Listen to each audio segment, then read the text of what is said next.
এই শোনো না গো, আমাদের পুতুল ডায়েরি চ্যানেলটি সাবস্ক্রাইব করে পাশে থাকা বেল আইকনটি বাজিয়ে দিও প্লিজ। আর গল্পটি ভালো লাগলে অবশ্যই লাইক কমেন্ট করে শেয়ার করে দিও। ধন্যবাদ। গাড়িতে উঠতে গিয়ে হামজা দীর্ঘশ্বাস ফেল। ড্রাইভিং সিটে কবি নেই, নিটু বসে আছে। বৃষ্টির ফোঁটা পড়ছে হালকা। সকাল 10টা বাজে। গাড়ি ছাড়ার সময় হলে অন্তু ছুটে এসে পেছন থেকে ডাকল, মেয়র সাহেব। হামজা ফিরে তাকালো। অন্তু বলল, শুভ সকাল মেয়র সাহেব। হামজা কিছুক্ষণ চেয়ে থেকে মাথা নামায়, আলতো হেসে বলে, শুভ সকাল। কোথাও যাচ্ছেন নিশ্চয়ই? আমাকে ভার্সিটিতে নামিয়ে দিয়ে যাবেন। বৃষ্টির ভেতরে রিক্সা পাওয়া ঝামেলা। হামজার ফ্রি কুচকে উঠল। অদম্য সাহস মেয়েটার, আড়ষ্টতার সংকোচ কিছুই নেই। হামজার সঙ্গে কথা বলার সময় এমনকি রিমির কণ্ঠেও এক প্রকার জড়তা ও সৌম্য থাকে। গতকাল হামজা নিজের চোখের দিকে তাকে কাউকে কথা বলতে শুনিনি, দেখেনি। হামজা জানায়, আজ ভার্সিটিতে যাবে না তুমি? আমার অনুমতি নেই। অন্তু এগিয়ে এসে হামজার চোখের দিকে তাকে শান্ত স্বরে বলল, আপনার আদেশ নিষেধের পরোয়া করি না আমি মেয়র সাহেব, জানেন তো আপনি। অন্তু হামজার পাশে উঠে বসে। গাড়ি চলতে শুরু করে। বসে থাকে দুজন পাশাপাশি। হামজার শরীর থেকে হেভি বডি স্প্রের গন্ধ উঠছে। দুজনের মাঝে আধা ফিট ফাঁক। কেউ কারো দিকে তাকায় না। রাস্তার পেছনের দিকে পিছিয়ে যাওয়ার সাথে সাথে গাড়ি এগিয়ে যায়। দুজনেরই এই নীরবতার এক ক্ষমতাধর ধূর্ত পুরুষের সঙ্গে এক আঘাতপ্রাপ্তা ঘায়েল নারী সত্তার অঘোষিত যুদ্ধের তামামা বাজিয়ে যায় নিঃশব্দে। অনেক পুরনো বিরোধ এই। সাধারণ সম্পর্কের অন্তুর এই বিরোধ ভাসুরের সঙ্গে। এক সময় হামজা সিটের সাথে পিঠ ঠেকিয়ে দিয়ে অল্প হাসে। থাবা দিয়ে ধরলে আর পার পাবে না। অনেক কিছু করছো, কিন্তু জেনে রাখা ভালো, আমাদের বিরোধিতা করে জেতা যায় না। আপনাদের নয় মেয়র সাহেব, আপনাদের বলছেন কেন? বিরোধিতা কবে আপনাদের সঙ্গে ছিল? বিরোধিতার সম্পর্ক আমার জয় আমিরের সঙ্গে আগুন পানির মতো, হয় আমি নয় সে। আমি সক্রিয় হলে সে নিভে যাবে, সে সক্রিয় হলে আমি বাষ্প হয়ে নিঃশেষ হব। অন্তু অল্প থেমে তাকালো হামজার দিকে। আপনার সঙ্গে আমার যা তা বিরোধিতা নয় মেয়র সাহেব, ওটা কারবার, এক প্রকার লেনদেন। তা শুধু আপনার সঙ্গে, শুরু থেকেই তা কেবলই আপনার সঙ্গে। হামজা হাসে। কোন শুরু? অন্তু কেমন করে যেন হাসে। আমার ইজ্জত, আমার জীবন, আমার আব্বুর অবসান ভুললে চলবে? হামজা গা দুলিয়ে হেসে উঠল। এসবের দায় আমার নাকি? অন্তু প্রগাঢ় চোখে তাকালো। তার নিঃশ্বাস ভারী হয়ে উঠেছিল। শ্বাসের ভারে বুকের ওঠানামা বাড়ল। মুখটা কঠিন হয়ে ওঠে, আবার শান্ত হয়ে এলো। আপনি সেদিন যখন বলেছিলেন লোকজন চাইলে আপনি আমাকে জয় আমিরের বউ করতে পারেন, তখনও বুঝিনি, কিন্তু বুঝেছি সেই কয়দিনে। যে কয়দিন আব্বুর শোক কাটাতে আমিও বাড়িতে কাটিয়েছি। হাসি মুখে রেখে হামজা ফিরে যায়। কি বুঝলে? পলাশ আজগর নয়। আপনি আব্বুকে তুলে নিয়ে গিয়েছিলেন, এরপর পলাশের হাতে ছেড়ে দিয়েছিলেন, এবং সেটা শুধুই আমাকে দমাতে। কয়দিন আপনার সামনে আমার খুব আলোচনা উঠছিল বারবার, তাই না? সে সময় মুমতাহিনার মৃত্যু আর জয় আমিরের অসভ্যতা নিয়ে আমি খুব সোচ্চার হয়ে উঠেছিলাম। আপনার ভয় ছিল কোথাও জয়ের রেপুটেশন আর আপনার ক্ষমতায় আঁচ না লেগে যায়। সেই যে ভার্সিটি পরিষদে আমার পক্ষ থেকে জয়ের বিরুদ্ধে ওঠা অভিযোগ, আর তাতে জয়ের ক্ষমতাচ্যুতির আশঙ্কা, তা সামলাতে বেগ পেতে হয়েছিল আপনাকে। হামজা দীর্ঘশ্বাস ফেলে আস্তে করে সিটে মাথা হেলিয়ে দিয়ে পকেট থেকে সিগারেট বের করে জ্বালিয়ে ছোটি কষে চোখ বুজে ধোয়া ছেড়ে চোখ মেলে তাকিয়ে বলে, অন্তু। আর জানালার কাজ নামিয়ে দিল। বৃষ্টির ছাপটা কমেছে। সিগারেটের ধোঁয়ায় দম বন্ধ হয়ে আসার উপক্রম। গাড়ির ছাদের দিকে তাকিয়ে পড়ল। তারপর পাটোয়ারি বাড়িতে স্বেচ্ছায় পা রাখলাম, খুব আগ্রহের সাথে। তবুও জানতাম না মুমতাহিনার মরণ ক্ষেত্র এটাই, শুধু আন্দাজ ছিল। সেটা সত্যি মনে হতে থাকলো ধীরে ধীরে। আমি তখন মাঝে মধ্যে ইচ্ছাকৃত, আবার কখনো অনিয়ন্ত্রিত উত্তেজিত হয়ে পড়েছি। বোকামির মতো দেখতে কিছু কাজ করেছি। শেষে সত্যি হলো আমার ধারণা। তখন বুঝলাম আপনার আমাকে দমাতে চাওয়ার এটাও আরেকটার প্রধান কারণ। আমি যেহেতু কার্যালয়ে ঘুরেছি, মুমতাহিনার ব্যাপারে খুব ভাবছি। আমার প্রচেষ্টায় এই জটিল প্যাচটা কোনোভাবে খুলে গেলে সবটা ক্ষতি মূলত আপনারই। শিকড় আপনি, মূল আপনি, এবং আশ্চর্যজনকভাবে এই কাহিনী গাছের কাঠামোটাও আপনি। আপনি জানলেন আমার দুর্বলতা দুটো, আমার আব্বু, আমার সম্মান। আপনি পলাশের মাধ্যমে এক্স্যাক্ট সেই দুই জায়গাতেই হাত পারলেন। আপনি খুব বোঝেন আমার মতো মেয়েকে কাবু করতে লম্পট নজরের বিকল্প নেই। সেদিন আব্বুর অবস্থা আর পলাশের আগ্রাসী হামলা আমাকে যে পরিমাণ ভঙ্গুর করেছিল, আমি আপনার ফ্যান হয়ে গেছি সত্যি। এত ধারালো আর হিসেবে বুদ্ধির মালিক আপনি, নিখুঁত মেয়র সাহেব। আমি বিষয়টা বুঝেছিলাম। এটা ভাবতে গিয়ে পলাশ চাইলেই অন্তিককে কেটে টুকরো করতে পারত, কিন্তু সে অন্তিককে পালানোর সুযোগ দিয়ে আব্বুকে ধারালো একবার অবশ্য মাথায় এসেছিল পরিবারকে জিম্মি করাটা অস্বাভাবিক নয়, কিন্তু তার বদলে অন্তিককে টাকা নিয়ে নয়, বরং পলাশের ডেরায় আমাকে ডাকা হলো ফোন করে। টাকার প্রসঙ্গ সাইডে রইল, মুখ্য হলো আমার অসম্মান আর আব্বুর আঘাত। আমাকে অসম্মান করতে চাওয়া, জয়ের নির্লিপ্ততা, আব্বুকে ওভাবে প্রায় অকারণে আঘাত করা, সবকিছু হিসেব কষতে গিয়ে একটাই সূত্র সামনে এলো, আমাকে ভেঙে চুরে গুড়িয়ে দেয়া। আমাকে রুখতেই সব আয়োজন, আর তাতে খুব সহায়ক হয়েছিল অন্তিকের জেদের বশে করা একটা ভুল। মেয়র সাহেব, আমি কি ঠিক বলেছি? হামজা বাবা দেবার মতো ভঙ্গি করে হাসল।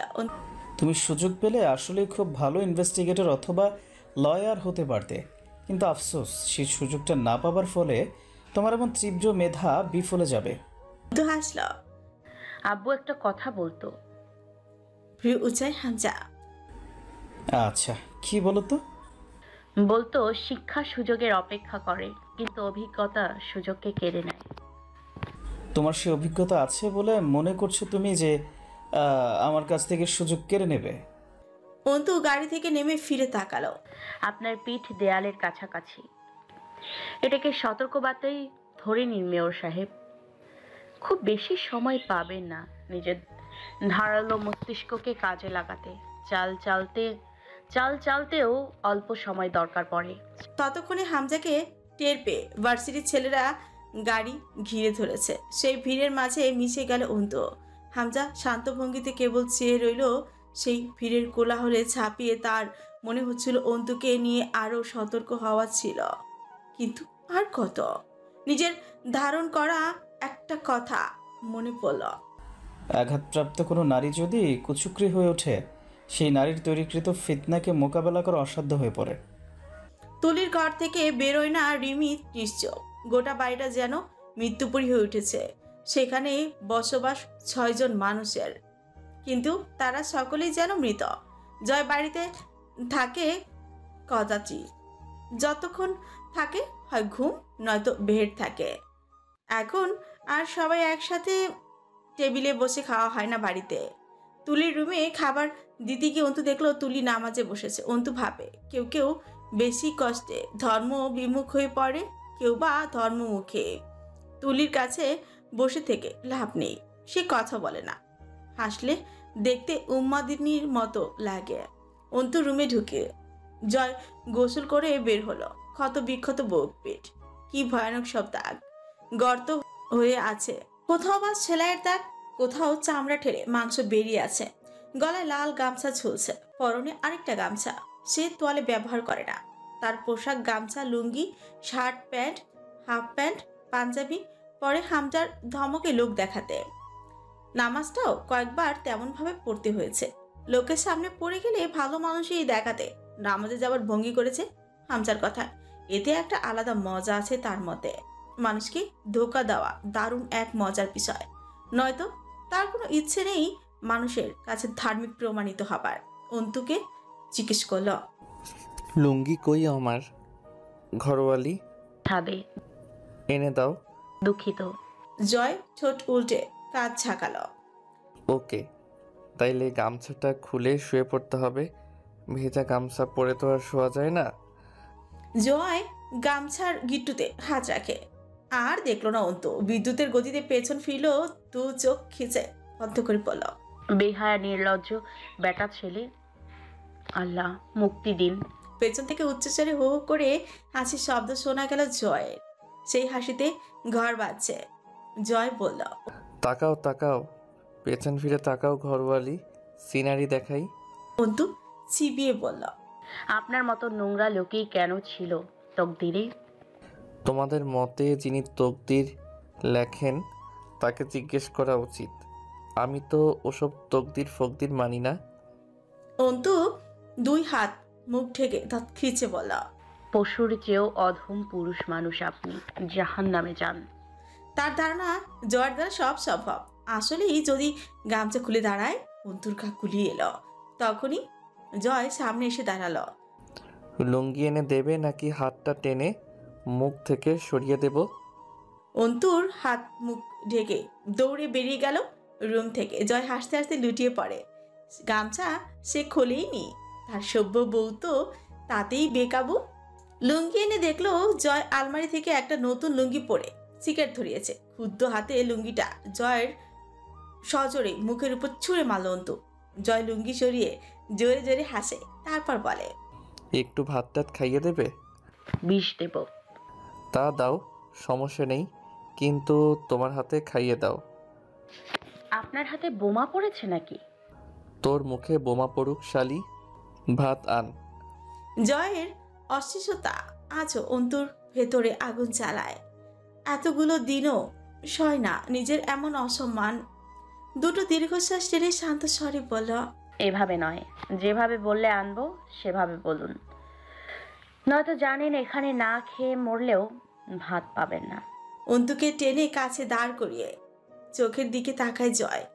অস্তমিত স্বরে বলে, আমি যা বলবো সেটার বিপরীত যা হয় তাই না? সম্পর্কটা তো তেমনই। জয়ের হাতটা নিজের হাত থেকে ছাড়িয়ে দেয় অন্তু। জয় অল্প হাসে, মাথা নত করে কোমলভাবে। স্মিত নজরে অন্তুকে স্পর্শ করলে অথবা কথা বলে অন্তুসীন ভাবে আলগোছে এড়িয়ে যায়। অর্থাৎ সে তাদের মাঝে বিরোধকে খুব যত্ন করে ঠাঁই দিল, কোমলতাকে ভুলেও ঠাঁই দেয় না। মাথা তোলে জয়। সম্পর্ক বুঝি না আমি। খানিক দূরত্ব রেখে বসে অন্তু। আমিও বুঝি না। জয় যখন নরম স্বাভাবিক কথা বলছিল তখন অন্তু গিয়ে খাবার এনে দিল।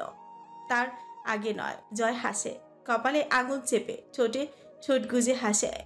তার বৈশিষ্ট্যের প্রায় সব কিছু আছে অন্তুর মাঝে, কিন্তু সেসবের রূপটা বিপরীতের মতন। ঠিক যেমন বস্তু ও সেটার আয়নায় দেখা যাওয়া প্রতিবিম্বের স্বরূপ। এই জন্যই তাদের কোনো পরিণতি নেই। একই ধর্মী দুই পক্ষের কোনো পরিণতি থাকে না, শুধু বিরোধ ও বিকর্ষণ ছাড়া। অন্তু বা জয় কেউই কারো দিকে তাকায় না সচরাচর, অভ্যাস নেই তাদের। কিন্তু যখন তাকায় তখন দুজন একত্রে তাকায়। সে দৃষ্টিতে কেবল দহন ছাড়া কিছু থাকে না। জয় খেতে খেতে জিজ্ঞেস করল, তুমি খাইছো? অন্তু জয়ের খাওয়া দেখছিল মুখ বিকৃত করে। বিশাল বিশাল, যেমন হাতের তালু সেরকম এক একটা বিরাট সাইজের লোকমা। বিকট লাগে অন্তুর চোখে। হাত দুটো কঠিন, হাতের মোটা মোটা রক চামড়ার উপর ঠেলে ওঠা কালো পশমে ঢাকা কোনোয়ের নিচ থেকে শ্যামলা হাত, বিশাল বিশাল আঙুল। আপনি এইভাবে খান কেন? ভদ্রভাবে মানুষের মতো খাবেন।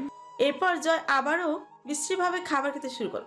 অন্তু দীর্ঘশ্বাস ফেলে চোখ ফেরায়। খাওয়া শেষে সফট ড্রিঙ্কস হিসেবে 2 প্যাক মদ গেলে।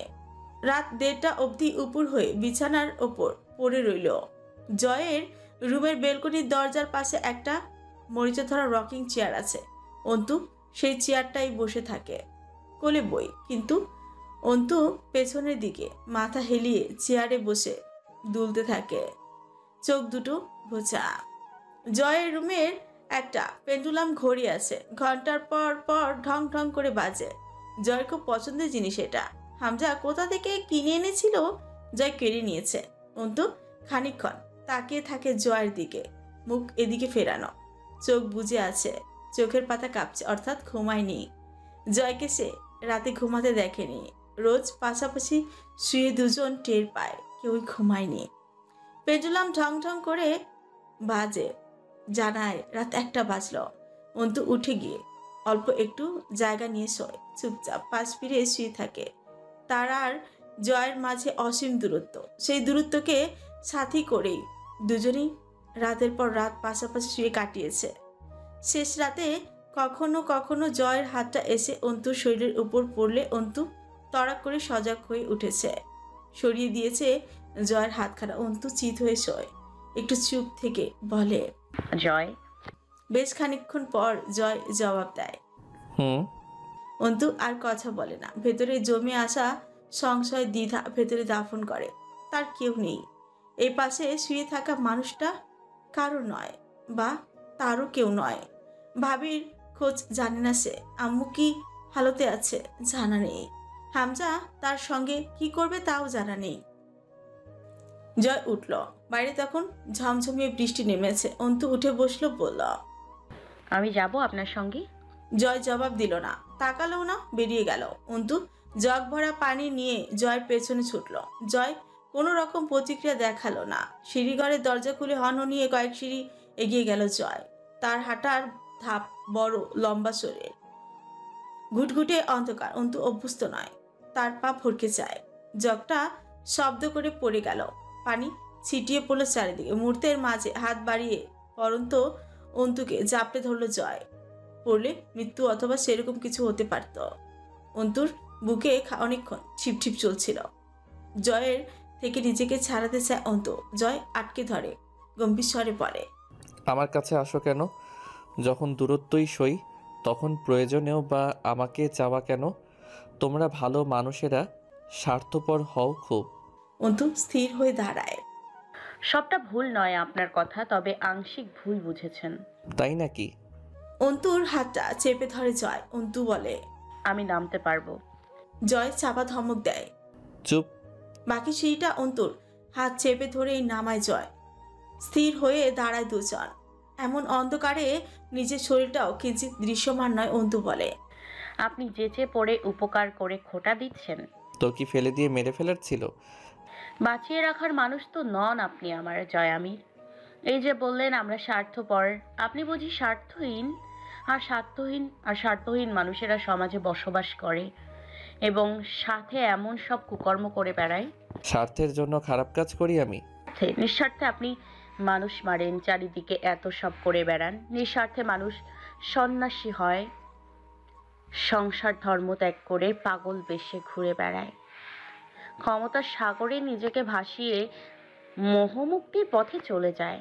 নিঃস্বার্থ শব্দের অর্থ বোঝেন, নাকি শুধু মুখে রসিকতার খই ফুটিয়ে বেপরোয়া বাতাসে গা ভাসাচ্ছেন? যে মানুষ আত্মত্যাগী, উপরন্ত সর্বত্যাগী হয়, তাকে নিঃস্বার্থ বলে। আপনি প্রতিনিয়ত কিছু হাসিলের লক্ষ্যে, কিছু পূরণ করার উদ্দেশ্যে ছুটছেন। হয়তো কোনো পুরনো ক্ষোভ অথবা জমে থাকা ঋণ, আর তা ফেরত চান আপনি। সেটা নিঃস্বার্থতা? নাকি আমার সঙ্গে সামান্য ব্যাপার থেকে আপনার যা যা করেছেন এ অবধি, সেটা নিঃস্বার্থতা? যদিও সেসব অপরাধ নয়, তবুও যদি ক্ষমা চাইতেন, তবুও ভাবা যেত। বদলার আগুনে জ্বলে এত সবের পরেও নিঃস্বার্থতা? মুখে রসিক রসিক কথা বলে ভীষণ কুল সাজা যায়, ভং ধরা যায়।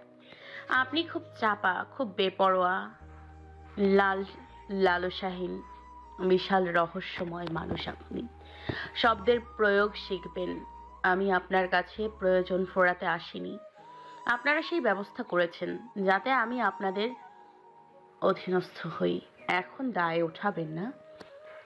বউ হবার প্রস্তাব দিয়েছিলাম, নাকি আপনার কাছে র‍্যাগ খেতে গিয়েছিলাম, অথবা আপনাদের অন্যায়ের প্রতিবাদ করব বলে নিমন্ত্রণ পত্র পাঠিয়েছিলাম যে প্লিজ আমার সম্মুখে এসে অন্যায় করুন, আমি তা রুখি। আমার সম্মুখে অকাজ হবে, আমি চুপ করে থাকবো না, এটা আমার নিজস্বতা। আপনি কি কেন আমি জানি না, কিন্তু আমি যা হারিয়েছি তা অপরাধ না করার অপরাধে, সাধারণ একটা ক্ষমতাহীন মেয়ে হবার অপরাধে তার একাংশ হারাননি আপনারা। আমি অজানাকে জানি, বোধ হয় সেটুকু ভাবনার বিস্তৃতি আছে। সেই শক্তিতে আমি এটা বলতে পারি, আপনাদের সঙ্গে যদি কোনো অন্যায় হয়ে থাকে তো সেটার কারণ আপনারা বংশগত রাজনৈতিক মানুষ, আপনাদের সাথে খারাপ হবে এটা স্বাভাবিক। কিন্তু আমি সাধারণ জনতা, আমি কেন এত কিছু সহ্য করছি? শুধু আপনাদের অন্যায়কে প্রশ্রয় না দেয়ায় তার দায় মেটাবেন না, মিটিয়ে যেতে হবে।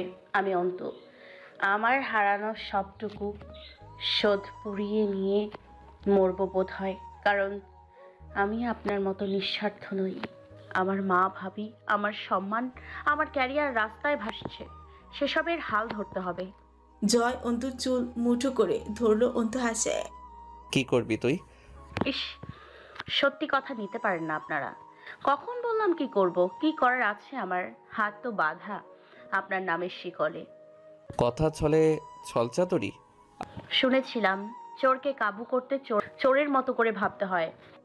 জয় অন্তুকে একদম নিজের কাছে নিয়ে এলো, ফিসফিস করে বলল, আমি চোর না। হ্যাঁ, খোলা বাজারে লোক ডেকে পাপ করে আসা পাপী আমি। চোর হবি তুই, পেছনে চাল চালিস। তাহলে সেদিন পলাশের ছাদে যখন থুথু দিয়েছিলাম তখনই ধরতেন, পরে অত ছক কষে আয়োজন করে নাটক সাজাতেন না। সংজ্ঞা কি মিলল ছলচাতুরি আর চোরের? আমার মুখ খোলাবেন না। বেশ তো চুপ আছি। খোঁচা মেরে ঘা তাজা করেন কেন? আপনি জানেন আমি মুখ খুললে আর সামনের জন কথা বলতে পারে না। রাত 2টো, বৃষ্টি হালকা কমেছে বাইরে। হামজা শুয়েছিল। তার অভ্যাস এক কাত হয়ে মাথার নিচে হাতের তালু রেখে ঘুমানো। সাদা চশমাটা বালিশের পাশে পড়ে আছে। চশমা সে সবসময় ব্যবহার করে না, কেবল বই পড়ার সময়। পরনে একটা অফ হোয়াইট রঙা ফতুয়া।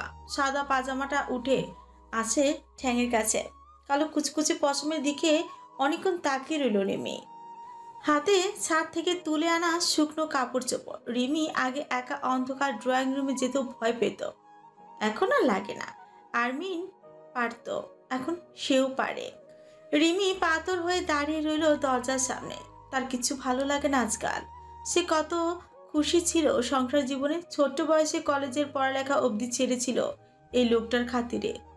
আজ তার সঙ্গে এই দূরত্ব রিমি সহ্য হয় না। সে নিজেকে রোজ বলছে লোকটাকে সে ঘৃণা করে, খুব ঘৃণা। কিন্তু মনে হয় না কথাটা সত্যি। ঘৃণায় মায়া ও স্মৃতির দংশন থাকে কিনা জানা নেই রিমির। আবার রিমির আজও শুধু মনে হয় হামজা শুধু একবার ফিরে আসুক এসব থেকে। সে হামজাকে কলিজার চেরা রক্ত দিয়ে ধুয়ে গ্রহণ করবে। ঘৃণা এমন হয় কিনা সে জানে না রিমি। ঠান্ডা বাতাসে জানালার পর্দারা উঠছে, সেই বাতাসে হামজার চুলগুলো উঠছে।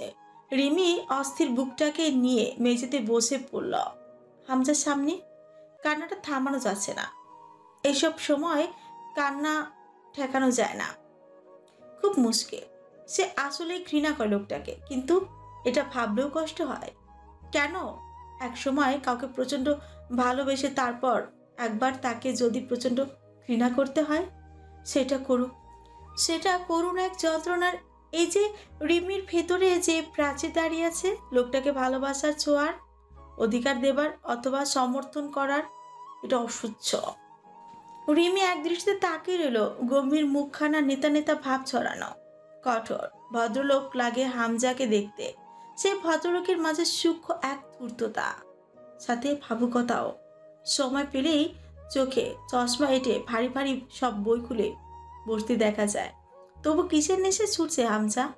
বড় হবার, আরো আরো বড় হবার। মানুষের মাঝে প্রবৃত্তি না থাকলে দুনিয়াটা স্বর্গ হতো। চট করে এক লম্বা চোখ খুলে তাকায় হামজা। রিমি চমকে ওঠে। হামজা স্থির চোখে তাকিয়ে থেকে বলে, কাঁদছো কেন? রিমি জবাব দেয় না। দুজন তাকিয়ে থাকে দুজনার দিকে। কিছু বলবে? এভাবে তাকিয়ে আছো কেন? ঘৃণা মাপছি। হামজা হাসল। পেলে কতখানি? মেপে শেষ করিনি। হামজা উঠে বসে, অন্ধকারে প্যাকেট হাতে সিগারেট বের করে তার ধরায় ধোয়া ছেড়ে বলে, পাবে না। আমি যাদেরকে জীবনে ভালোবেসেছি তারা আমার প্রতি বিমুক্ত হতে পারে, আর সেটাই তাদের সবচেয়ে বড় যন্ত্রণার কারণ হবে। রিমি গালে আলগোছে হাত রাখে হামজা। রিমি শুধায়, আপনার কষ্ট হয় না? কষ্ট কি রিমি? বাহ বাহ, সেটাও জানেন না। খুব সুখী লোক বুঝি আপনি। অসুখী? বুঝি না আমি। রিমি শক্ত হাতে চোখের পানি মুছল। হামজার হাত দুটো সরিয়ে দিল মুখ থেকে। আমাকে খুব নিষ্ঠুর ভাবো? তার ছেলের সাথে ম্লান হাসে রিমি। না না, এমন সব বড় বড় ভুল ভাবনা ভাবতে নেই। তা ভাববো কেন?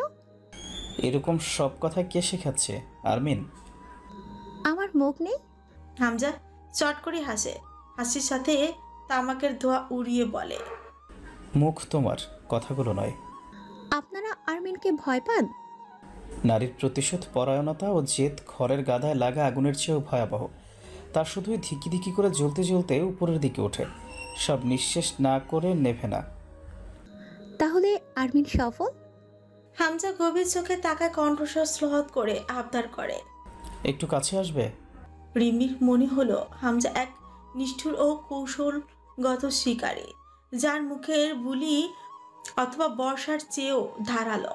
এভাবে একটা আহ্বানের মাঝে রিমির মতো দুর্বল প্রাণ নারীকে মরণ দিতে শিকারী ছাড়া কে পা পারে? রিমি টুকরে কেঁদে ওঠে, হামজার বুকে হামলে পড়ে। আপনি জানোয়ার, আপনি অমানুষ, আপনি আমাকে তিল তিল মেরে ফেলেছেন, একটুও দয়া করেননি। শিউরে উঠেছিল রিমির শরীর। হামজা রিমিকে দু হাতের বাহু দিয়ে আলিঙ্গন করে নিল। রিমি ছটফট করছিল। হামজা শক্ত করে জড়িয়ে ধরে রেখে বলল, তুমি আমার সহধর্মিণী হতে পারোনি রিমি। পারতে কি করতে হতো? সহধর্মিণী শব্দটার একটা সাধারণ অর্থ আছে আমার কাছে। আর সেটা কি? সহধর্ম, অর্থাৎ স্বামীর ধর্মে নিজেকে সমর্পিতকারিণী হয় সহধর্মিণী। সহযাত্রী বলতে যেমন একই পথের যাত্রার সঙ্গে বোঝায়, সহধর্মিণীর ব্যাপারটাও তাই। অথচ তুমি দিন শেষে আমায় অস্বীকার করেছ, আমার ধর্মে ধার্মিক হতে পারোনি, সঙ্গ ছেড়েছ, মানতে পারোনি। তার মানে আমি এখনো একটু হলেও মানুষ, মানুষরা আপনাদের মানতে পারবে না।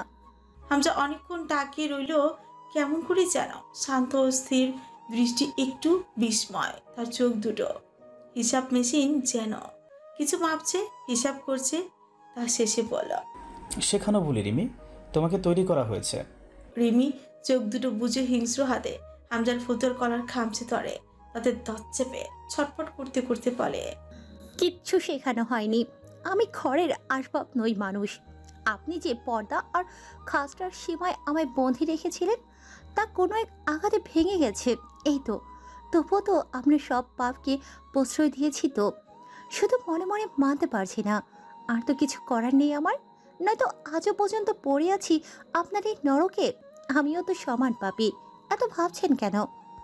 হামজা হাসে, দীর্ঘশ্বাস ফেলে চোখ বুজে দুপাশে মাথা নেড়ে কারো স্বরে বলে, আরমিন, আরমিন, আমার খুব ক্ষতি করে ফেলেছে রিমি। কেমন ক্ষতি? অনেক বড় ক্ষতি, বিশাল ক্ষতি, অপূরণীয় ক্ষতি। কি যেন ছিল হামজার কণ্ঠে। শিউরে উঠে দ্রুত মুখ তুলল রিমি। কি ভাবছেন আপনি? তুমি জানো রিমি, ও কখনো কখনো চেঁচায়, তামাশা করে। তখন মনে হয় ও প্রচুর বোকা, অশান্ত, নির্বোধ। কিন্তু সেই সবই যদি ওর পরিকল্পনা মাফিক হয়, ও যদি এমনটাই চায় যে আমরা ওকে ফাপার বোকা ভাবি, যেন ও কিছুই করতে পারছে না, শুধু তরপাচ্ছে। মানে? হামজা হতাশ গলায় বলল, রিমি, ভাঙনের চেয়ে ফাটল ভয়ঙ্কর। এই সূত্রটা আরমিন প্রয়োগ করেছে। আমার পরিবারটাকে সূক্ষ্মভাবে চিরে ফেলেছে। ও আমাদের সবাইকে ঘৃণা করত। এরপর তরু জয়কে ঘৃণা করেছে, তুলি আমাদের সবাইকে ঘৃণা করেছে, তুমি আমাকে ঘৃণা করেছ। কখন না জানি জয় আমাকে ওর সফল রিমি সবার চোখে সবার জন্য ঘৃণার পট্টি বেঁধে দিতে পেরেছে। রিমি মাথা নাড়ে।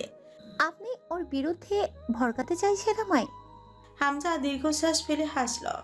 আমার বোকা বউ খুব বেশি সময় কাটিয়েছে তুমি ওর সঙ্গে, হ্যাঁ? রিমি চেতে উঠল। ও আমাকে কখনোই কিছু বলেনি। ও খুব কম কথা বলে। আমি নিজে চোখে আপনাদের অপরাধ দেখেছি। ওকে এসব ব্যাপারে জিজ্ঞেস করলেও বলতে চাইনি। আজ মনে হচ্ছে তোমায় মূর্খ রেখে ভুল করেছি। তুমি জানো না রিমি, চিরকালই অনাগ্রহের প্রতি মানুষের প্রবল কৌতূহল। এজন্য ওর বেপরোয়া স্বভাব, ভীতিহীন চালে তুমি খুব ফেসেছ। জ্বর অবস্থাও খারাপ, পুরুষ মানুষ তো। ফাঁসিয়া কোনটাকে বলছেন? এই যে আমার সাথে তর্কে আসছো। রিমি বলল, আর্মিন বলেছিল আপনি আমাকে আপনার অধীনে কয়েদ করে রেখেছেন। আপনার খারাপগুলো তাই দেখেও চোখে পড়ে না। আর আমি মেয়েও তো ভালো পরিবারের না। আমি শুধু ওর কথাগুলো মেলাচ্ছি আর মুগ্ধ হচ্ছি ওর উপর।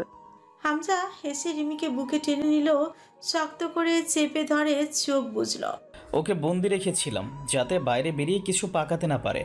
ও তখন ভেতরে ছেদ শুরু করেছে। ইস, বিশাল ক্ষতি রিমি, থেমে থাকিনি।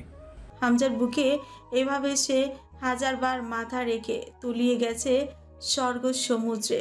আজও সেই বুক, সেই রিমি, শুধু সেই স্বর্গ সমুদ্রের পানি শুকিয়েছে সেখানে। আজ খড়খড়ে মরুর উত্তাপ বিরাজমান। রিমির শরীরটা কাঁপছিল। হামজা বলল, কাঁদছো কেন? ঘৃণা ফুরিয়েছে না বাড়ছে? কোনো দিনও ফুরাবে না। গর্জে উঠল রিমি। কান্নার সাথে ক্ষোভ গর্জন মিশিয়ে কেমন যেন লাগলো রিমিটাকে। হামজা হাসল। যে অবধি কেউ পৌঁছায়নি সেখানে তুমি জায়গা পেয়েছিলে, আর তুমিও সেখানে একটা খুব গভীর ছিদ্র করেছো রিমি। আপনি আমাকে খুব সুখ দিয়েছেন। আশা রেখেছিলে কেন? আমি তো সুখের ব্যাপারই নই। রিমি মৃদু চেঁচিয়ে উঠল। আপনি তবে কিসের ব্যাপারী? রক্তের, অন্ধকারে, চিৎকার আর যন্ত্রণার? হেসে জানালার দিকে তাকালো হামজা। এগুলোই বা খারাপ কি? দুনিয়াতে শুধু সুখ থাকলে সুখের কদর থাকবে না। তাই কাউকে না কাউকে এসবের আমদানি তো করতেই হবে। চুপ চুপ চুপ করুন মুখোশধারী পুরুষ। হামজা আস্তে করে ঠোঁটে আঙুল রেখে স্থির চোখে বলল, চুপ করলাম। আপনি তো এমন না, তবুও আমার সামনে এমন নাটক কেন করেন? আমি আসলে কেমন রিমি? তোমাকে কি বোঝানো হয়েছে আমার ব্যাপারে? আপনি জানোয়ার। এখন কি মানুষদের মতো লাগছে? রিমি কত কিছু বলতে গিয়েও পারে না।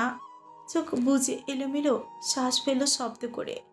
এরপর আবার চট করেই হামজার গলাটা চেপে ধরে। আমার আমার আমার খুব কষ্ট হয়, বোঝেন আপনি? বোঝার কথা না। কসাইয়ের পশু জবাই করার সময় পশুর চোখে তাকিয়েও গলায় ছুরি চালাতে পারে। পেশা তো। তারা পশুর ভেতরের আর্তনাদ বুঝবে কেন? তুমি বোঝো? আপনার তো কষ্টই নেই, বোঝার কি? এই বুঝেছো? তাছাড়া আর কি বুঝিয়েছেন? হামজা হেসে ফেললো কেমন যেন হাসিটা। হাসি ঠোঁটে রেখেই বলল, তোমার মতো কাঁদতে বলছো? আমার সন্তান দুটো কুরবানি করার দুঃখে, আমাকে তোমার কাছ থেকে বঞ্চিত করার দুঃখে, আমার বিরুদ্ধে কারো নিন্দাকে মেনে নেবার দুঃখে, আরও কত কত দুঃখে কাঁদতে বলছো। নিন্দা? আপনি নিজেও জানেন একমাত্র আর্মিন আপনাকে সঠিক চেনে। যদি আর্মিনের কাজকর্মে আমি কিছু শিখেও থাকি, তো ভুল সূত্রে এতদিন সঠিকটা শিখেছি। আর দুঃখ, সেটা আছে আপনার। দুঃখ তো মানুষেরা পায়, কসাইদের দুঃখ থাকে না। কান্না পায় আপনার? তা পায় না ঠিকই, তবে অস্পষ্ট স্বরে বলল, তোমার প্রধান বিরোধী তবে আমি ছিলাম আরমিন। শাহ, দুর্বল প্রতিদ্বন্দ্বী ভেবে চোখের নাগালে রেখে যেন নিশ্চিত ছিলাম। কি খেড়ে নিতে চাও তুমি আমার? রিমি ঠোঁট বাঁকিয়ে মলিন হাসে। হামজার সামনে মুখ উঁচিয়ে বাবু মেরে বসে। চোখে ছলছল করছে পানি, দাঁতের তৎ শক্ত, দুটো কাঁপছে। বুকের ভিতর কোথায় কাল বৈশাখীর বাতাস বইছে। নিঃশ্বাসের শব্দ সন্ধ্যার স্তব্ধতায় আলোড়ন তুলছে।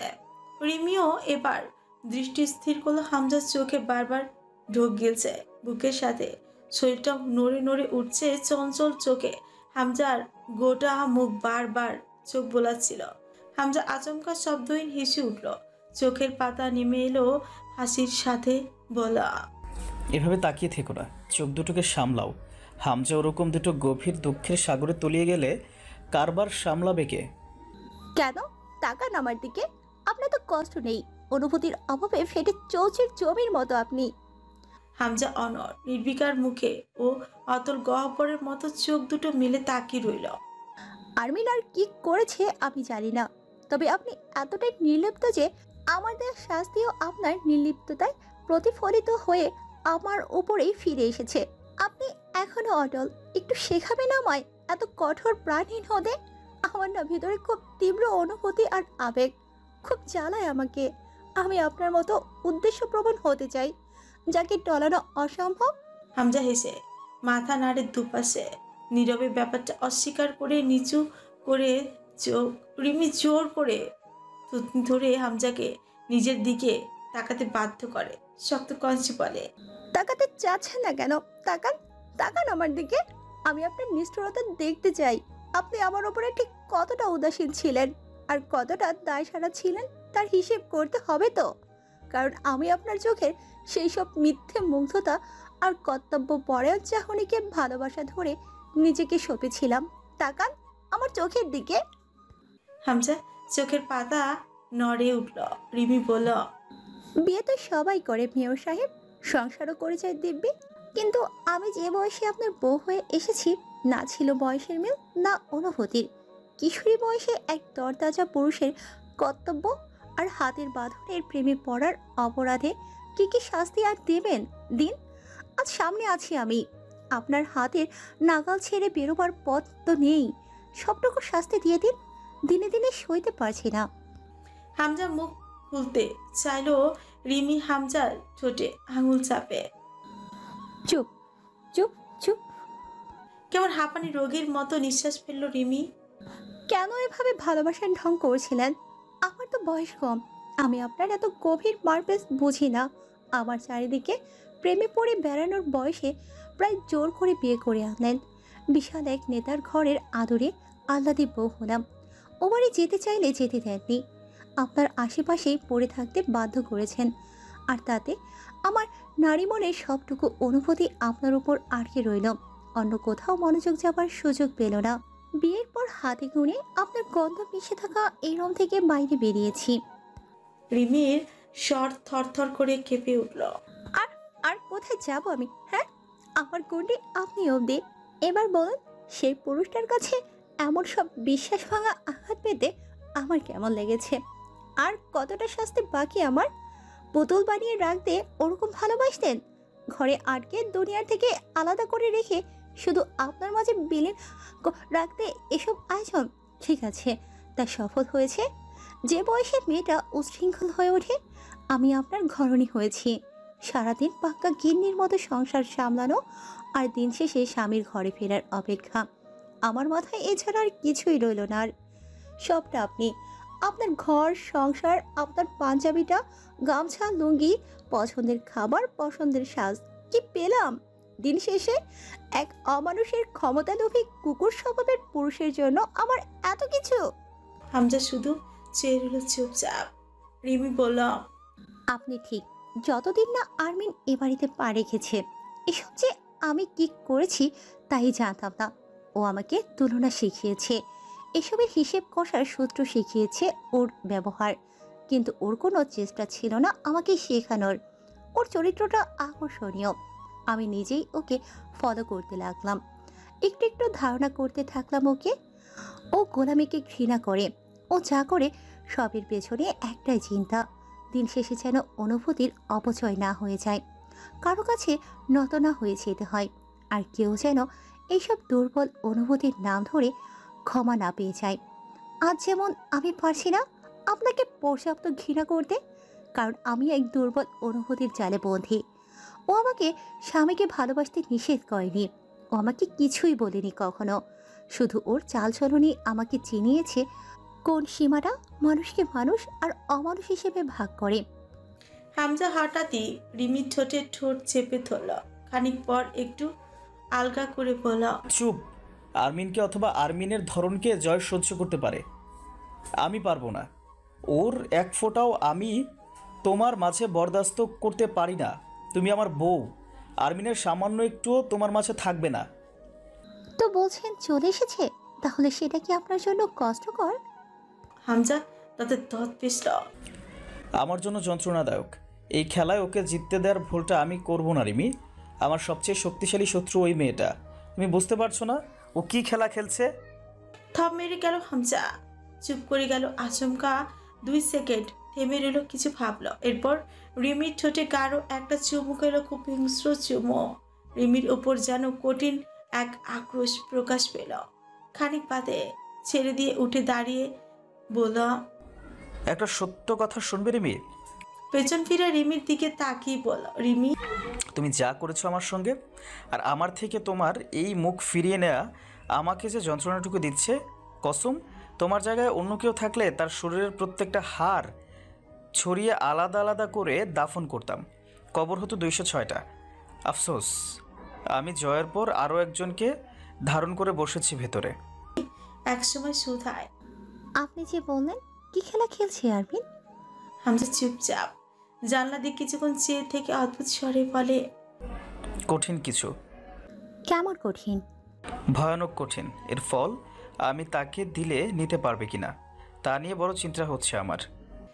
ওদের উপর অত্যাচার বেড়েছে। রোজ 3 বেলা করে লোক আসছে বড় ঘরে। অন্তু দেখলো কিছু বড় বড় ইস্পাতের বিম ও লোহার খণ্ড সরানো হয়েছে। জয় অন্তুকে দাঁড় করিয়ে রেখে পাশের কক্ষে যায়। ফিরে আসে পিস্তল হাতে, এগিয়ে গিয়ে বসে মুরসালিনের সামনে। অন্তুর দিকে মুরসালিন একবার তাকায়, তৎক্ষণাৎ চোখ সরায়। জয় পিস্তলটা পাশে মেঝেতে রেখে মুরসালিনকে জিজ্ঞেস করে, তোর চাচা কোথায় মুরসালিন? মুরসালিন তাকালে জয়ের দিকে, হেসে ফেলল, বলল, এতদিন পরে এ কথা জিজ্ঞেস করছিস? আমি অধীর অপেক্ষায় ছিলাম তোর এই প্রশ্নে। জয় বিনিময়ে একটা হাসি হাসল। তারা কিসের? এই যে কাতরানি, যন্ত্রণা, না খাওয়া, আঘাত, তোর ছোট্ট ছোট্ট আমানতগুলোর অসহায় আবদার, শুকনো মুখ, তৃষ্ণার্ত চাহনি, এসব দেখলি মজা পেলি। এতে করে আর 2-1বারের বেশি জিজ্ঞেস করতে হবে না, দ্রুত জবাব পাবো। মুরসালিনের মুখে নরকের কূপের মতো জল জল করে জ্বলে উঠল, চোখের মনি লালচে হয়ে উঠল আচমকা। তাকে সচরাচর খুব শান্তই দেখা যায়, আচমকা আজ জয়ও মুরসালিনের সম্মুখে দৃশ্যটা দেখতে 2 আগ্নেয় স্ফুলিঙ্গ সংঘর্ষের মতোই লাগলো। দাঁতের মাড়ি চেপে মুরসালিন বলল, আমার বাপকে মেরেছিস তুই, কিছু বলিনি। বলিসনি? তোকে কারা কোথায় ঘায়েল করে ছেড়ে দেয় তার জিম্মা অন্যের ঘাড়ে চাপিয়ে হালকা হোস? তুই শালা ভুল বুঝেই শহীদ হয়ে যাবি। জয় খানিকক্ষণ ভ্রু কুচকে তাকিয়ে থাকে মুরসালিনের দিকে, তারপর বলে, আমার নামে একটা শহীদ মিনার তৈরি হলে শহীদ হতে আমার কোনো সমস্যা নেই। আমার ভাইকে মেরেছিস তুই জয়? জয় ঘাড় নত করে বাবা নেবার মতো ভঙ্গি করে বলে, ও, নিজের হাতে গলা কেটে 2 ভাগ করেছি। মুরসালিনের চোখে রক্তের দানা বাঁধে, দুপাশে মাথা ছেড়ে প্রগাঢ় শ্বাস ফেলে। কিন্তু আমাকে খুঁজতে আমার বোনকে যখন অপহরণ করলি, আমি কেন জানি নিশ্চিন্ত ছিলাম রে জয়। জয় ঠোঁট উল্টায়। কি বাবদে? মুরসালিন ম্লান হাসে জয়ের চোখে চেয়ে। তুই বেঁচে থাকতে আমার মুমতাহিনার গায়ে আঘাত লাগবে না বোধ হয়, এই ভাবনা বাবুদে তুই যখন চলে এলি মনে আছে? মুমতাহিনা আম্মুর কোলে ক্যা ক্যা করে কাঁদত সারাদিন খালি। মুরসালিনের কণ্ঠস্বর কেমন অস্তমিত হয়ে এলো, কেঁপে উঠল একটু, ঠোঁট উল্টে মলিন হাসল। মুরসালিনের ওপর দিকে তাকায় অন্তু, নিজের বুকের ভেতর এক কঠিন অস্থিরতা বোধ করল। সাধারণত কথাগুলো এত নিষ্ঠুর শুনতে লাগবে কেন? বিশ্ববিদ্যালয়ের মাঠে শোয়ানো মুমতাহিনার লাশ চোখে ভাসছে। অন্তু দীর্ঘ করে শ্বাস টানে। জয় নির্লিপ্ত মুখে মেঝের দিকে চেয়ে আছে। মুরসালিন নিজেকে এক মুহূর্তের মাঝে সামলায়। ওর লাশও দেখতে পাইনি, বিশ্বাস কর জয়। মোস্তাকিন ভাই থাকলে তোকে কেটে চিড়াখানায় পশু দিয়ে খাওয়াতো নিজের হাতে। জয় মুখ তুলে ওপর নিচ মাথা নাড়ে। আর তুই কিছু করবি না? কিন্তু বলে না, মুমতাহিনাকে এনে গোডাউনে রেখে 4 ঘন্টা পর সে রাজধানীতে চলে গেছে। ফেরার আগেই মুমতাহিনার দেহ পলাশের ডেরায় পৌঁছেছে। যেদিন মুমতাহিনার সঙ্গে মুরসালিনের শেষ দেখা হলো, মুরসালিন রাজধানীর উদ্দেশ্যে বেরোচ্ছিল। চুপি চুপি এসে মুরসালিনের পেছনে দাঁড়ায় মুমতাহিনা। বয়স 16তেই রূপ ছিটকে এসেছে, পরনে গোল লম্বা জামা ওড়না জড়ানো শরীরে, মাথায় ঘোমটা, ফর্সা টকটকে হাতে, কালো লোম, ঘন পাপড়িওয়ালা চোখ দুটো, ঠিক বড় বড় মার্বেলের মতন। 3 ভাই বোনের চেহারা দেখতে লাগে ইরানি ইরানি। মুরসালিন পেছনে না ফিরেই বলে। কি? মুমতাহিনা ওর দিকে তাকে ফিক করেই হেসে ফেলে। মুরসালিন গম্ভীর হয়। থাপ্পড় খাবে আমার ঘরে কি? ভাইউ, তুই ঢাকায় যাচ্ছিস ঠিক বলেছি? না। মিথ্যে বলে বের হবি, রাস্তায় কুকুরে তাড়া খাবি, আবার ফিরেই আমার কাছেই আসা লাগবে। মনে রাখিস, তোর তো বউ নেই, সেবার জন্য আমার কাছেই ধার ধরতে হবে। মাথায় একটা গাঁটটা মারে মুরসালিন। মুমতাহিনা চেঁচিয়ে ডাকে, আম্মা। ছাগলের বাচ্চার মতো ম্যামা করিস কেন সব সময়? মুমতাহিনা আস্তে করে বসে বিছানায় চঞ্চলতা ভুলে নিভু নিভু স্বরে বলে, বড় ভাইয়ার খোঁজ পাসনি ভাইউ? সুন্দর পুতুলের মতো মুখটা মলিন হয়ে উঠেছে তা জানে মুরসালিন। রাগ হয় মুরসালিনের। ওর মুখ দেখার সাহস নেই। মুরসালিন তাকায় না, তাই মুরসালিনের কাছে জবাব নেই। তাই কোনো কথা বলে না। মুমতাহিনার বড় ভাইয়া আর নেই, তা বলার নয় মুমতাহিনাকে। মুমতাহিনা চট করে হাসে। এই শোন ভাইউ। মুরসালিন খেয়াল করে মুমতাহিনা একদম মুস্তাকিনের মতোই হয়েছে। আবেগ লুকাতে পেশাদার পটু ফিউনা চায়। কি? মুমতাহিনা উঠে এসে ছোট্ট ভাইয়ের পাশে দাঁড়ায়, ঠোঁট টিপে বলে, আমার কি মনে হয় জানিস? ইচ্ছে নেই জানার, দূরে থাক। চুপ বলছি, শোন। খ্যাক খ্যাক করবি কেন আমার উপর? আমি ছোট না? মুরসালিন হতবিহ্বল হয়ে পড়ে। এসব বাচ্চামি এড়ানো দুঃসাধ্য। ইচ্ছে করে মুমতাহিনাকে বুকের সাথে মিশিয়ে ধরে না সে। নিচু হয়ে হাসে। মুমতাহিনা কাঁধে কাঁধ মিলিয়ে দাঁড়িয়ে আয়নায় মুরসালিনের চোখে তাকিয়ে বলে, বড় ভাইয়া একটা মেয়ে ভাগিয়ে নিয়ে বিয়ে করে ফেলেছে, কিন্তু লাজুক লোক তো, আর আম্মার ভয়ে বাড়িতে আসতে পারছে না। বল আমার আন্দাজ কেমন? মুরসালিন রেগে উঠে। বাড়িতে থাকলে এই মেয়ে সারাদিন বড় ভাইয়া করে কান খায়। মুরসালিনের বুকে আগুন জ্বলে, তা টের পায়। ধমকে উঠে মুরসালিন, বের হ আমার রুম থেকে, তোর পেঁচাল শুনতে ভাল লাগছে না। মুমতাহিনা অভিমান করে সরে দাঁড়ায়, যায় না যতক্ষণ না মুরসালিন মানিয়ে নিবে। যাক না। মুরসালিন আচমকা জিজ্ঞেস করে, জয়, আমিরকে মনে আছে তোর? মোমোতু। মনে থাকার কথা। কে লোকটা? মুরসালিন প্রসঙ্গ এড়ায়। কেন এসেছিস? মুমতাহিনা বিশাল ভরাট দুটো আখি পল্লব মিলে তাকায়। মুরসালিন টের পায় বুকের ভেতর এক তীরে ব্যথা। ওই চোখ দুটোকে বড় ভয় মুরসালিনের। এখন আবার পানি জমছে, চলমল করছে বড় মুশকিল। মুমতাহিনার চোখের পানি ছাপিয়ে হাসে। কয়দিনের জন্য যাচ্ছিস রে? তা জেনে কি? হিসেব করব, কয়দিন বাড়িতে শান্তিতে থাকতে পারবো। মুরসালিন হাসে। এবার আমিও তোর বড় ভাইয়ার মতো নিরুদ্দেশ হব। কেমন হবে? এবার আর বাদ মানবে না, চোখ টুক করে গালবে পরে মুমতাহিনার। মুরসালিন তা দেখে, বুক মুচড়ে আসে। বাপিন পুচকিটাকে মুস্তাকিন কলিজার সবগুলো ভালোবাসা দিয়ে ভরিয়ে রাখত। মুরসালিন তুলনামূলক রুক্ষ, তার সাথে ভালোবাসার চেয়ে ঝগড়া হয় বেশি। মুমতাহিনা হামলে পড়ে ভাইয়ের বুকে। আসিস না আর। তুই না থাকলে সারাদিন আমাকে কেউ ধমকায় না, খাটায় না, সন্ধ্যার পর বাদাম কিনে এনে দেয় না, ঝগড়া করার লোক থাকে না, স্কুলে একা যেতে হয়, কত আরাম। তুই থাকলেই যত ঝামেলা। মুরসালিন মাথায় হাত রাখলো, তা ছিটকে সরিয়ে দেয়। সরা হাত রাখছিস কেন আবার মাথায়? মুমতাহিনার চেয়ে কম পক্ষে 10 বছর বড়, অথচ সামনাসামনি নেই সেসব। চুপ করে থাকে দুজন। মুমতাহিনা ফুপানির শব্দ, মৃদু আওয়াজ মন ভরে শুনে মুরসালিন। বাড়িতে শুধু আম্মার সাথে একা। রাজধানীতে মুরসালিনের ঘুম হয় না ভেবে তা। মুমতাহিনা খানিক বাদে আস্তে করে বলে, বড় ভাইয়ার খোঁজে যাচ্ছিস ভাইউ, তাই না? মুরসালিন চোখ বুজে গাঢ় শ্বাস নেয়, কণ্ঠনালী ঠেলে ডাহা মিথ্যা আশ্বাসটুকু বের করে। হ্যাঁ, তোর ঘ্যানানি শুনতে শুনতে কানে পোকা মরে যাচ্ছে। এবার ইনশাল্লাহ তোর বড় ভাইকে নিয়ে আসবো। যা। তোকে দরকার নেই, শুধু বড় ভাইয়ার সঙ্গ চাই। বের হওয়ার সময় মুরসালিনের আমা মরিয়ম বেগম দোয়া পড়ে দেন, ছেলের শৈলে। রাস্তা আয়তুল কুসরি দুরুদ শরীফ পাঠ করতে করতে মনে মনে বলে। মুমতাহিনা ধমক দেয়। শোন বেদই, নামাজ পড়বি ঠিক মতো। তোকে ভার্সিটি পড়িয়ে কাফিন বানিয়েছে আম্মা। পোশাকে কি ছিঁড়ি, সাহেব হয়েছে।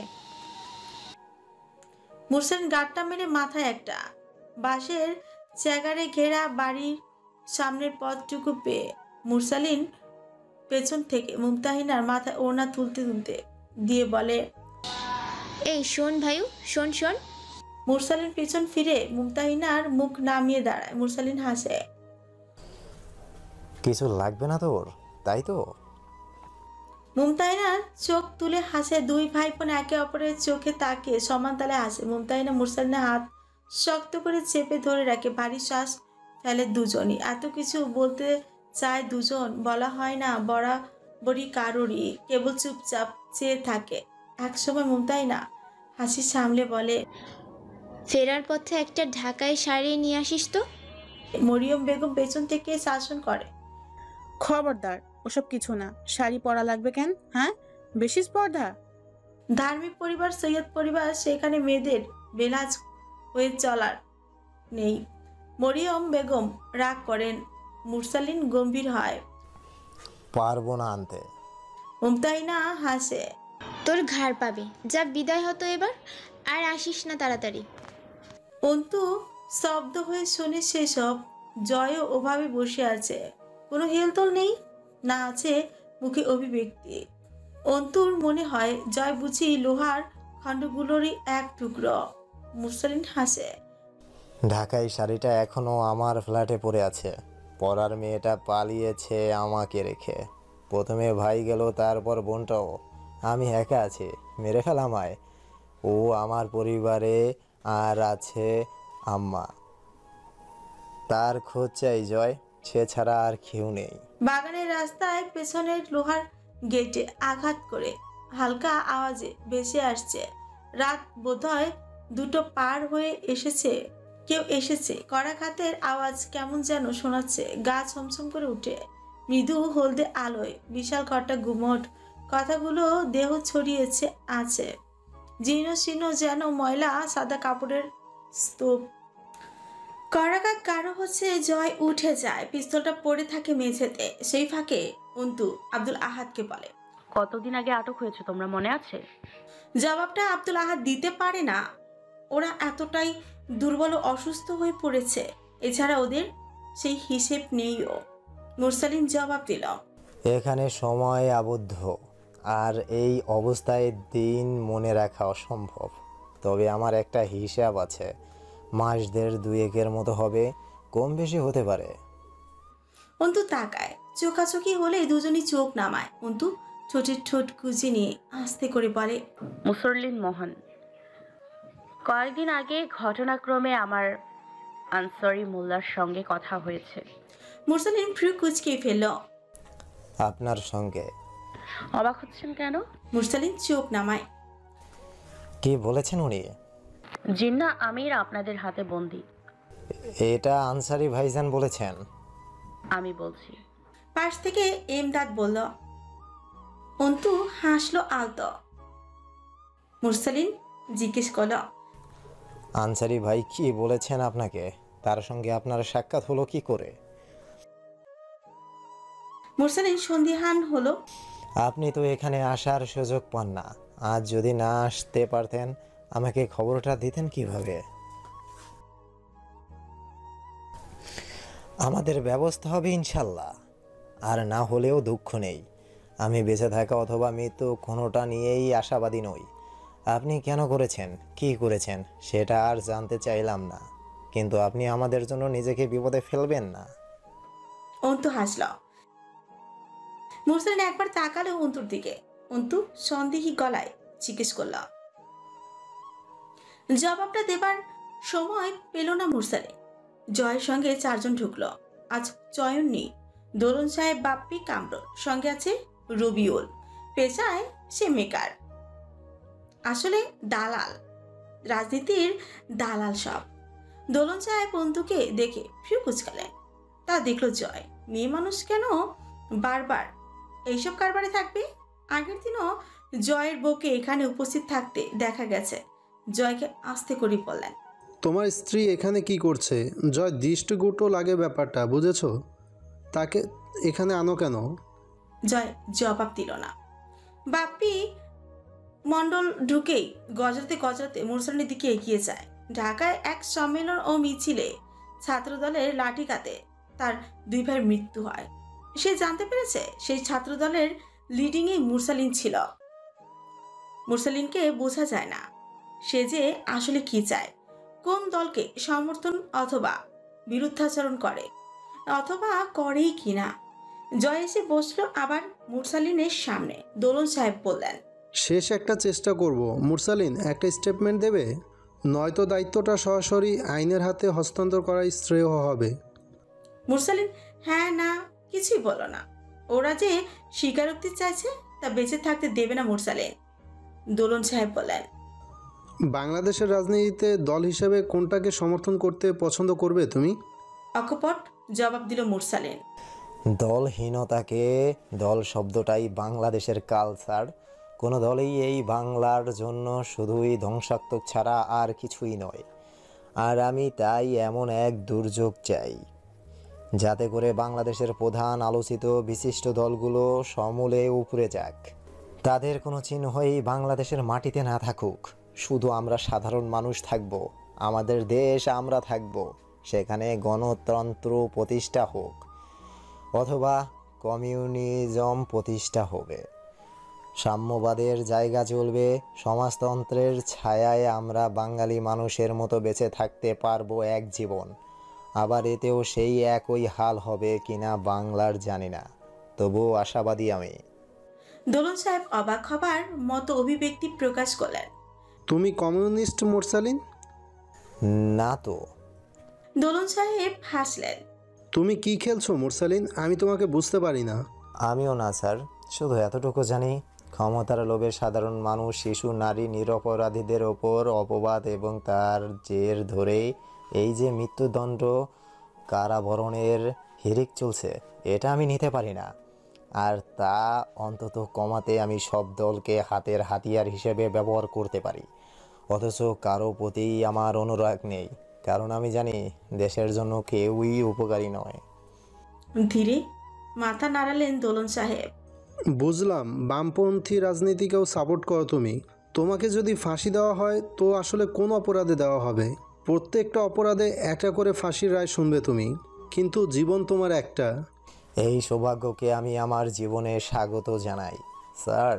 আমি নিজেকে এতদিন কিছুই মনে করতাম না, কিন্তু এখন যখন দেখছি আমার কার্যকর্ম বর্তমান শাসক ও শোষিত গোষ্ঠীর পীড়ার কারণ হয়েছে এবং মৃত্যুদণ্ডের মতো বীরত্বপূর্ণ দণ্ডের শাস্তির দিকে এগোচ্ছি, আমি এবার মনে হচ্ছে আমি সত্যিই কিছু করতে পেরেছি। কারণ এই দুনিয়ায় অধিকাংশ মৃত্যুদণ্ডবীরদের এবং কারাবরণ কথা বলা পাখিদের হয়েছে। দোলন সাহেব কিছু বলতে নিলেও জয় ওনাকে থামালেন। চুপ চুপ চুপ চুপ থাকেন। ওই যে কিছু ফ্যান আছে না, সুইচ দিলেই ঘ্যার ঘ্যার ঘ্যার ঘ্যার করতে করতে চালু হয়। আপনাদের এই ফ্যাকফ্যাকানি কানে ওই রকমভাবে ঢুকতেছে। এত রাতে আমি এখানে আসতে বলি নাই আপনাদের। বাপ্পি এগিয়ে এসে মুরসালিনের মুখের ক্ষতের উপর আঙুল চেপে ধরে মুখ উঁচিয়ে ধরে পড়ল। শুয়োরে বাচ্চা, বল বল আমার দুলাভাই তুই মারিস না? বেশ কয়েকটা খেপা সুর বধ করেছি, কাউকেই পার্সোনালি চিনি না। হতেই পারে তার মধ্যে আপনার ধুলাবাই থাকতে পারে। তোর অত কথা শুনবার চাই না, যেটুকু জিজ্ঞাসি জবাব দে। এরকম আপনার মতো আরও অনেকের চোখের বিষ আমি, স্বয়ং দলীয় নেতাদের অবধি কত খেপা সুরদের বিরুদ্ধে বলেছি, কার্যক্রম চালিয়েছি, আর্টিকেল লিখেছি, ছাত্রদের উৎসাহিত করেছি, মিছিল মিটিং কত কি, অত মনে নেই।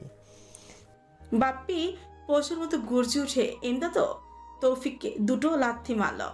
থেতলা হয়ে গেল তৌফিকের মুখের চোয়াল। এমদাদের কান দিয়ে পুজ বা রক্তের মতোই তরল বেরিয়ে এলো। যা চুপচাপ দেখে সেসব। পিস্তলটা তার বাম পাশে মেঝেতে পড়ে আছে, তার পাশে অন্তু আব্দুল আহাদকে ধরে বসে আছে। তার নারী সুলভ দুটো দুর্বল হাতে ওদের রক্ষার ব্যর্থ চেষ্টা। বাপ্পি মুরসালিনের মাথাটা সজোরে দেয়ালের সাথে বাড়ি মারে। মাথার ওপরে চটা ফেটে রক্ত চুইয়ে পড়ল। মুরসালিন অজ্ঞান হলো না ঠিকই, কিন্তু অচেতনের মধ্যেই পড়ে রইল। অন্তুর হাতটা নিষ্পিস করে উঠে চোখ বুজে ফেলে সে। তার দেহে এক ধরনের শিহরণ জাগছে। কিসে অদম্য ইচ্ছাটা জাগছে। জয় একটা লোহার খণ্ডের উপর বসা ছিল। কাছে দাঁড়িয়ে থাকা বাপ্পি পা বরাবর একটা লাথি মারল। বাপ্পি ধূপ করে মেঝেতে উপর উল্টে পড়ে যায়। নাক দিয়ে রক্ত বেরিয়ে এলো, কোনই ছিলে গেল। জয় মুরসালিনকে জিজ্ঞেস করল, জিন্না কি বেঁচে আছে মুরসালিন? মুরসালিন